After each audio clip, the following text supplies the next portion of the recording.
In a fitting conclusion to the Border Gavaskar Trophy, Australia has reclaimed the title after a 10-year wait and secured their place in the World Test Championship final. For India, the focus seemed more on obsessing over what a 19-year-old would say rather than addressing crucial concerns like shot selection and how their world-class batters could contribute effectively to the scoreboard. The build-up to the final test was dominated by endless debates about who would lead the team, whether Rohit Sharma should sit out, and his current form. Forget exploring out-of-the-box thinking. Everyone, including the coach Gautam Gambhir, failed to address basic team selection, on-field strategies, what to do, and what not to do after the Melbourne debacle.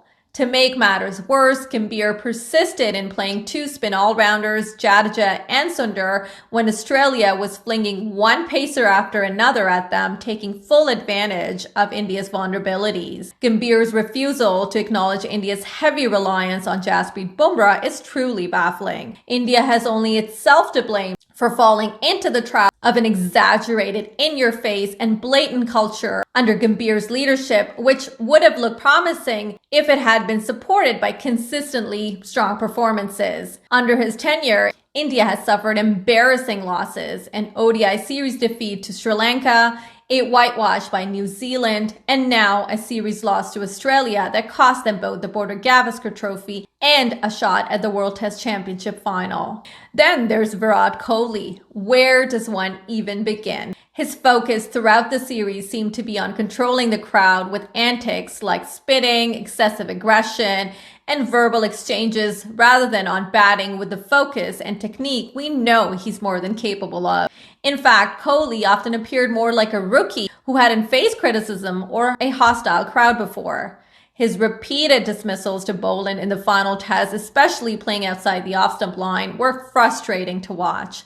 In India's second innings, I almost felt bad for him, but his melodramatic response, including reenacting the sandpaper incident on the field, seemed more suited for a Karan Johar movie audition than a test match. His brief captaincy stint while Bumrah was off for scans was the only moment he appeared even remotely focused. Outside of his century, Kohli's contribution in the series was otherwise lackluster, failing to carry India when they needed it most. Rishabh Pant was one of the few Indian players who adapted and showed resilience.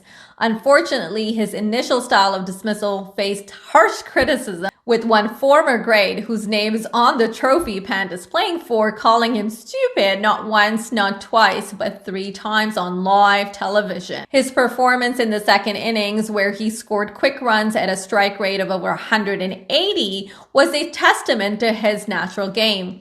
It took Pat Cummins' presence of mind, bringing himself back into the attack right after the drinks break to take Pant's wicket, and his celebrations clearly showed how important that knock from Pant was in the context of the game.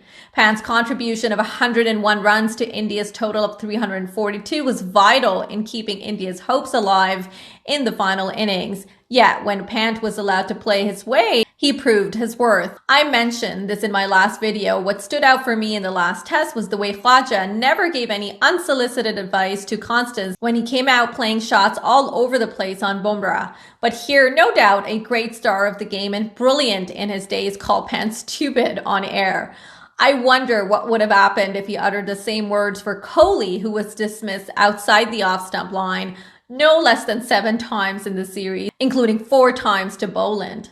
Players like Pant should be granted that freedom to play to their strengths rather than being forced to curb their natural game, just as seniors get room to make mistakes and still continue to play without consequence. Rohit Sharma's decision to sit out the final test due to his poor form was at least an acknowledgement of his struggles, which allowed for a younger player to come in his place. But I'm not sure what good did it do. Plus, at his age, is Rohit Sharma thinking of going back to play long hauls of domestic cricket? Rohit's absence did open the door for Shubman Gill, like Mitch Marsh's absence did for Beau Webster, but once again, Gill failed to deliver outside India. In future, if Virat Kohli may also be excluded, then perhaps the time has come to make room for future stars like Devdutt Padikkal, Sarfaraz Khan or Nitish Kumar Reddy. While Reddy has some learning to do after the way he threw away his wicket in the first innings, he has the temperament to play at number 4 in the future. Mohammad Siraj finally showed signs of supporting BUMRAH with a brilliant spell in the first innings, picking up key wickets of Sam Konstas and Travis Head in the same over. However, his second innings performance was less threatening. If Siraj is to become India's lead bowler alongside BUMRAH, he must ditch the aggressive, flashy tactics encouraged by Gambhir and Kohli and focus instead on consistency and line and length bowling. With BUMRAH's injury concerns, India need to urgently strengthen their pace attack, and emerging talents like Akashdeep could be crucial in filling that gap. While Prasidh Krishna shows promise, his tendency to leak runs is worrying. BUMRAH, despite being the sole standout performer, cannot carry India alone forever. His consistent brilliance earned him Player of the Series award, but he needs better support from his fellow bowlers or risk burning out. The final test of the Border Gavaskar Trophy was Scott Boland's moment to shine. What a find he has been for Australia, delivering with precision and consistency when never called upon, which is mainly only when any of the big 3 of the Australia pace battery gets injured or is unavailable. His match-winning 10-wicket haul at the SCG following up on his stellar performance in Melbourne made us quickly forget about Josh Hazlewood's absence.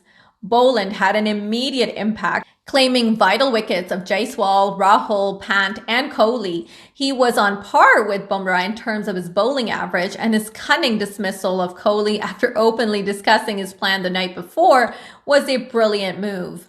Regardless of Hazlewood's fitness, for me, Boland deserves a spot in Australia's playing 11 for the World Test Championship final. If we're going to talk about exceptional captaincy and leadership, Pat Cummins does everything and more during the Border Gavaskar Trophy. Leading from the front, check. Managing the workload of his bowlers, check. Strategic field placements, check. Bringing in key changes to the playing 11 at crucial stages, check. And most importantly, playing with the egos of the underprepared Indian team, check. Cummins was the mastermind throughout the series, keeping India off balance, first by having Travis Head up against them, then by using Sam Konstas to unsettle BUMRAH. The introduction of Beau Webster with his domestic experience to the final test was a sign of Cummins' proactive leadership and ability to stay one step ahead of India the whole time. The game moved at an exhilarating pace for a test match, but it did provide moments of redemption to many. Yashasvi Jaiswal, despite a few early mistakes, took some spectacular catches.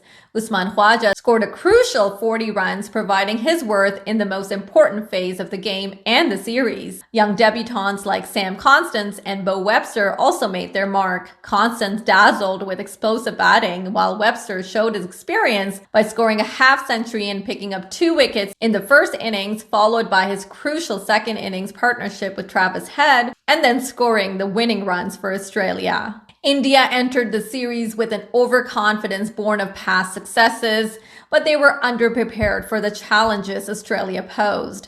Their reliance on past heroics, coupled with the overhyped performances from younger players in previous series, plus winning of the T20 World Cup, blinded them to their current shortcomings. While resilience was shown in pockets, it was only due to BUMRAH's lone efforts that some matches didn't end in 3 or 4 days. India's stubbornness in failing to address weaknesses from the New Zealand series, inclusion of out-of-form players combined with an overemphasis on Sam Konstas and unnecessary aggression led to a disappointing defeat.